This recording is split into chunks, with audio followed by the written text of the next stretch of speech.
तो ये वाले टॉपिक में हम लोग डिस्कस करेंगे theorem of parallel axis. Theorem of parallel axis बिल्कुल परपेंडिकुलर एक्सिस की तरह ही हम लोगों को काम करके देता है। दैट मींस एक एक्सिस जिसपे ऑलरेडी वो बॉडी रोटेट कर रहा है उसका मोमेंट ऑफ इनर्शिया हमें पता है, हम लोगों को एक दूसरे एक्सिस का मोमेंट ऑफ इनर्शिया निकालना पड़ेगा। परपेंडिकुलर एक्सिस में हम लोगों ने यही किया था, दो एक्सिस थे, इन्हीं दोनों एक्सिस पे मोमेंट ऑफ इनर्शिया हमें पता था और हम क्या किए, एक तीसरा एक्सिस पे मोमेंट ऑफ इनर्शिया निकाल लिए इन्हीं दोनों एक्सिस की मदद से, जो कि इन दोनों के प्लेन पे परपेंडिकुलर था। वो हम लोग का परपेंडिकुलर एक्सिस था। अब हम लोग कर रहे हैं पैरेलल एक्सिस। यहाँ पे हम लोग क्या करेंगे, एक एक्सिस रहेगा ऑलरेडी, उस एक्सिस पे मोमेंट ऑफ इनर्शिया हमें पता है, उस एक्सिस से पैरेलल एक एक्सिस लेंगे हम लोग, वहां पे मोमेंट ऑफ इनर्शिया क्या होगा ये हम लोग को निकालना है। तो चलो इसके लिए अगर हम लोग डिजाइन करें डायग्राम तो देखो क्या होगा। सपोज एक लामिना ले लिए, ये रहा एक लामिना, बिल्कुल वैसे ही जैसे वहां पे हम लोग टिल्ट किए थे, ये भी समझ लो टिल्टेड ही है। एक लामिना है 2 डायमेंशनल, ये बना दिए थोड़ा सा हाइट 3 डायमेंशनल। यहाँ पे हम लोग क्या कर रहे हैं, ये वाला पोर्शन थोड़ा सा कंफ्यूजिंग हो सकता है, इसलिए इसको ध्यान से समझो। पहले नाम पैरेलल एक्सिस थ्योरम।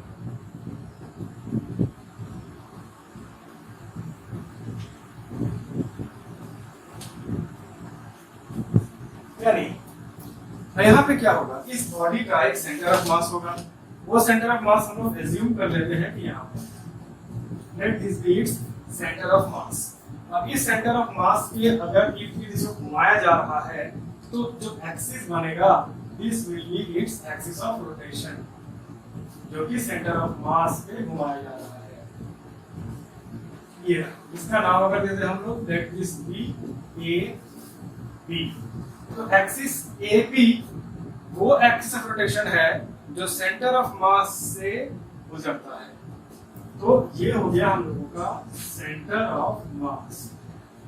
हमारा चैलेंज क्या है कि हम लोगों को एक और एक्सिस लेना पड़ेगा, ये वाले एक्सिस को पकड़ लेते हैं। Late this be the axis जो कि इस पॉइंट से होके गुजर रहा है, इसका नाम देते हैं पी क्यू। हमको जानना है ये वाले एक्सिस में इसका मोमेंट ऑफ इनर्शिया क्या है। अगर इसको रियल लाइफ में इमेजिन करें तो समझना, ये जो दिया हुआ है हमारे पास लैमिना, इसमें बीचों बीच होता है इसका सेंटर ऑफ मास। तो जब ये घूम रहा है और आराम से सेंटर ऑफ मास के इर्द गिर्द, ये कैसे घूम रहा है, ऐसे करके घूम रहा है, यानी ये हो गया सेंटर ऑफ मास का रोटेशन। इसको अगर समझे ऐसे करके तो सेंटर ऑफ मास से गोल गोल ऐसे करके घूम रहा है। अब हम क्या किए, इसको घुमा रहे हैं अलग तरीके से, एक्सिस को यहाँ से हटा के यहाँ लेके आ गए। ये कैसे घूमेगा, ऐसे करके अब घूम रहा है। तो हम जानना चाहते हैं कि ये जो घूम रहा है ऐसे करके, तो इसका मोमेंट ऑफ इनर्शिया क्या है। तो इस मोमेंट ऑफ इनर्शिया को निकालेंगे इस मोमेंट ऑफ इनर्शिया की मदद से। तो क्या क्या हम लोग करेंगे, सबसे पहले इसकी दूरी यहां से, इस दूरी को मान लेते हैं d। अब आगे वही ट्रेडिशनल मेथड जो हम इतना दिन से अपनाते आ रहे हैं, मोमेंट ऑफ इनर्शिया कैसे निकालते हैं। कोई भी एक छोटा सा पार्टिकल पकड़ लेंगे, इस बॉडी को n नंबर ऑफ पार्टिकल्स में डिवाइड कर देंगे, एक छोटा सा पार्टिकल पकड़ेंगे, उस पार्टिकल का मोमेंट ऑफ इनर्शिया निकालेंगे अबाउट वन एक्सिस और उसी को समेशन मार देंगे, तो पूरा बॉडी का मोमेंट ऑफ इनर्शिया निकल के जाएगा अबाउट दैट एक्सिस। यहाँ पर हम लोग क्या करेंगे, late this be the body. मान लो यहाँ पर ये एक पार्टिकल ले लिए हम लोग, इस पार्टिकल का नाम हम लोग चलो इसका असाइन कर देते हैं से B.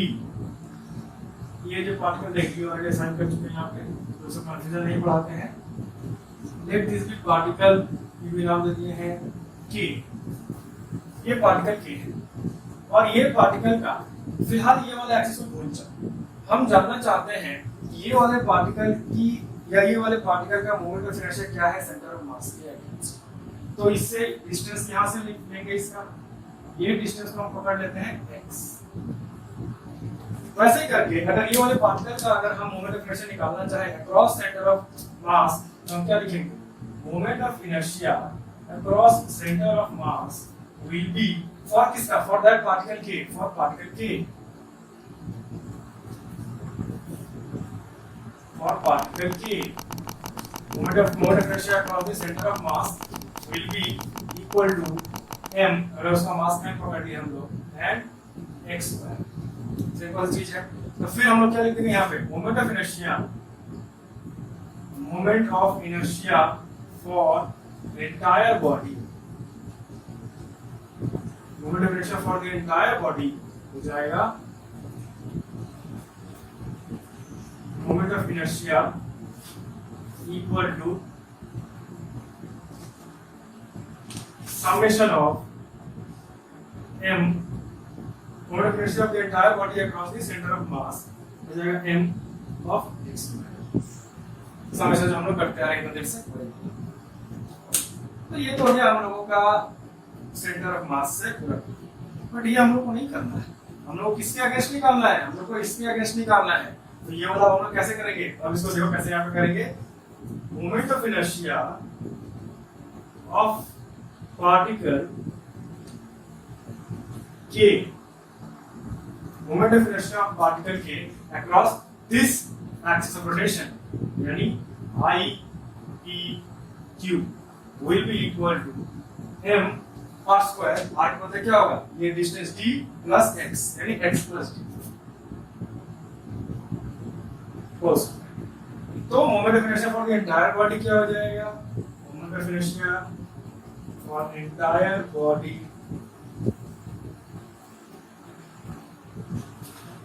will be I across EQ will be summation of m of x plus d cos। अब इसको जरा सॉल्व करना पड़ेगा, इसको अगर ओपन करें तो ये हो जाएगा summation of m of x square plus d square plus 2xd। इसको और फर्दर ओपन करें तो हो जाएगा summation of mx square plus summation of md square plus summation of 2xmd। अब यहाँ पे mx square, summation of mx square तो होता है moment of inertia across the centre of मास। यहाँ हम लिख सकते हैं इसके बदले moment of inertia across centre of मास।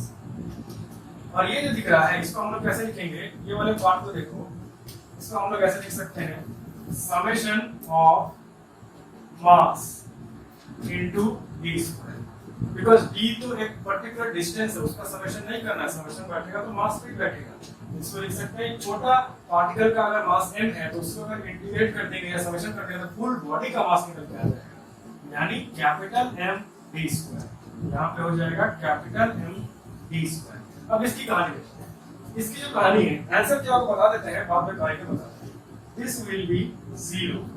तो हमारा फाइनली जो निकल के आता है moment of inertia across PQ will be this formula.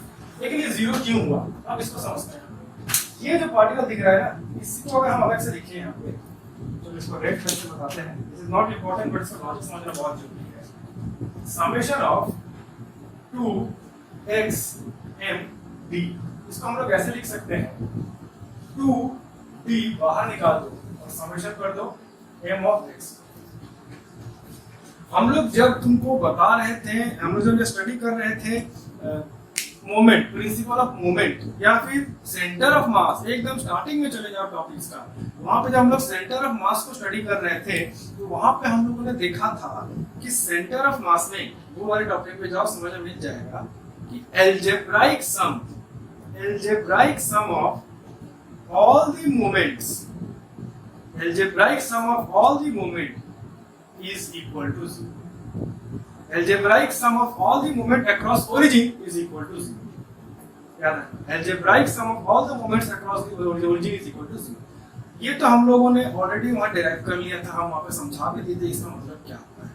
एक बार हम फिर से बता देते हैं, यानी algebraic sum of all the moment, इसको समझना, mass into the distance from the axis, ये देता है आपको मोमेंट का फॉर्मूला।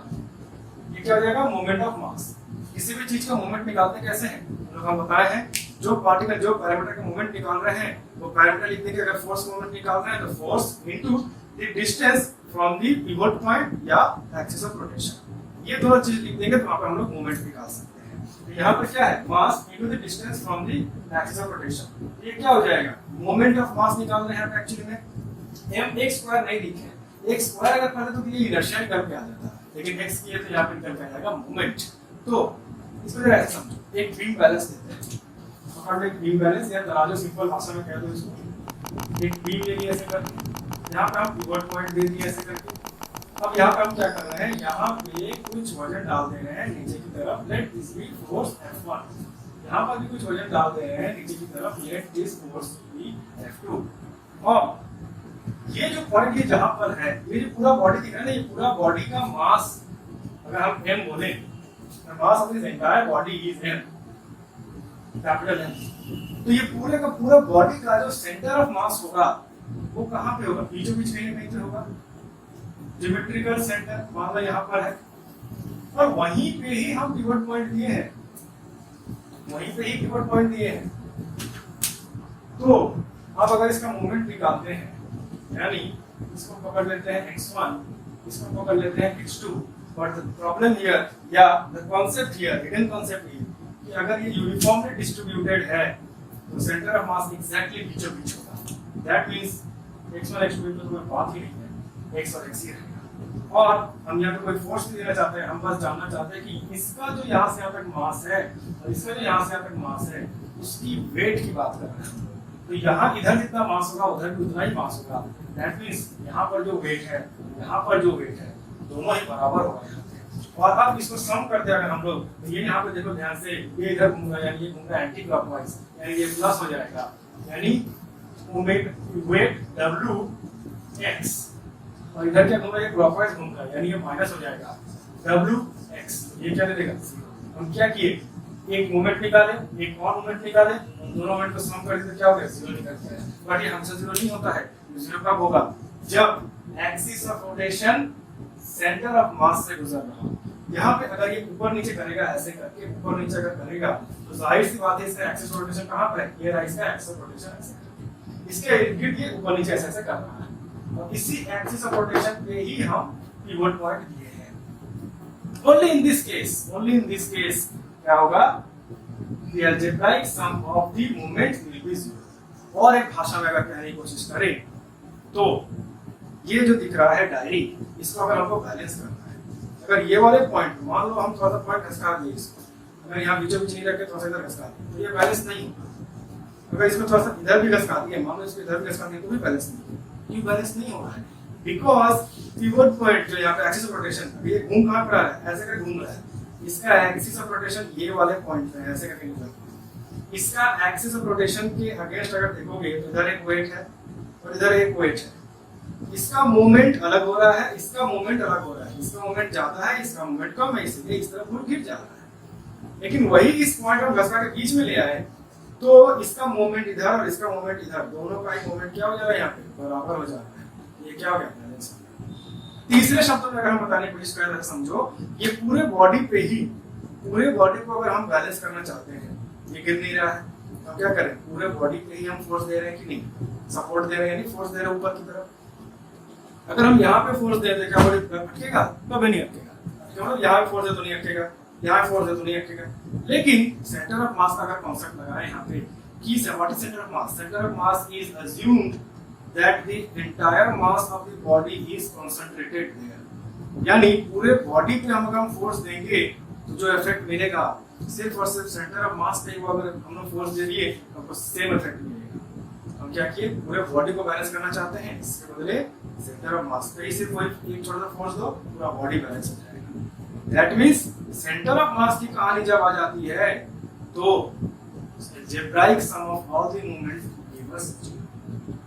तो उम्मीद करते समझ में आ गया होगा, नहीं भी समझ में आया हो तो पिछले वाला जो टॉपिक्स है हमारे, जहाँ पे हम लोग सेंटर ऑफ मास को डिस्कस किए हैं, वहाँ पे जाकर देख लो तो पूरी तरह समझ में आ जाएगा। तो इसीलिए यहाँ पे हम लोग 0 लिखेंगे, ये 0 पुट कर देंगे और ये रहा हमारा फॉर्मूला। तो इस तरीके से हम लोग पैरेलल एक्सिस थ्योरम का डेरिवेशन करते हैं। ये डेरिवेशन याद रखना, हमारे स्कूल में जो एग्जाम होता है क्लास 11 का, वहाँ पे ये डेरिवेशन पैरेलल एक्सिस थ्योरम या परपेंडिकुलर एक्सिस थ्योरम 100% दोनों में से कोई ना कोई एक पूछेगा ही पूछेगा। काफी इजी सा डेरिवेशन है, तो ज्यादा हार्ड नहीं है, कॉन्सेप्ट समझना पड़ेगा। कॉन्सेप्ट में क्या होगा, मान लो एक बॉडी है, क्वेश्चन ऐसा देगा तुम लोगों को कि एक बॉडी है जो सेंटर ऑफ मास से घूम रहा है, सेंटर ऑफ मास से घूम रहा है। अब इस बॉडी का एक दूसरा एक्सिस पकड़ो, मान लो यहाँ पे इस कोने में पकड़ लिए अब ये ऐसे घूम रहा है तो इसका बताओ इस एक्सिस के अक्रॉस मोमेंट ऑफ इनर्शिया कितना होगा। तो सेंटर ऑफ मास में मोमेंट ऑफ इनर्शिया हम निकाल देंगे, तो पैरेलल एक्सिस जो हम मानेंगे तो इसी का पैरेलल ये वाला एक्सिस है, फटाक से निकल जाएगा, इजीली निकल जाएगा। जब सम्स करेंगे तो समझ में आ जाएगा। तो ये रहा हमारा थ्योरम, इसको समझो, कोई डाउट है तो बताओ।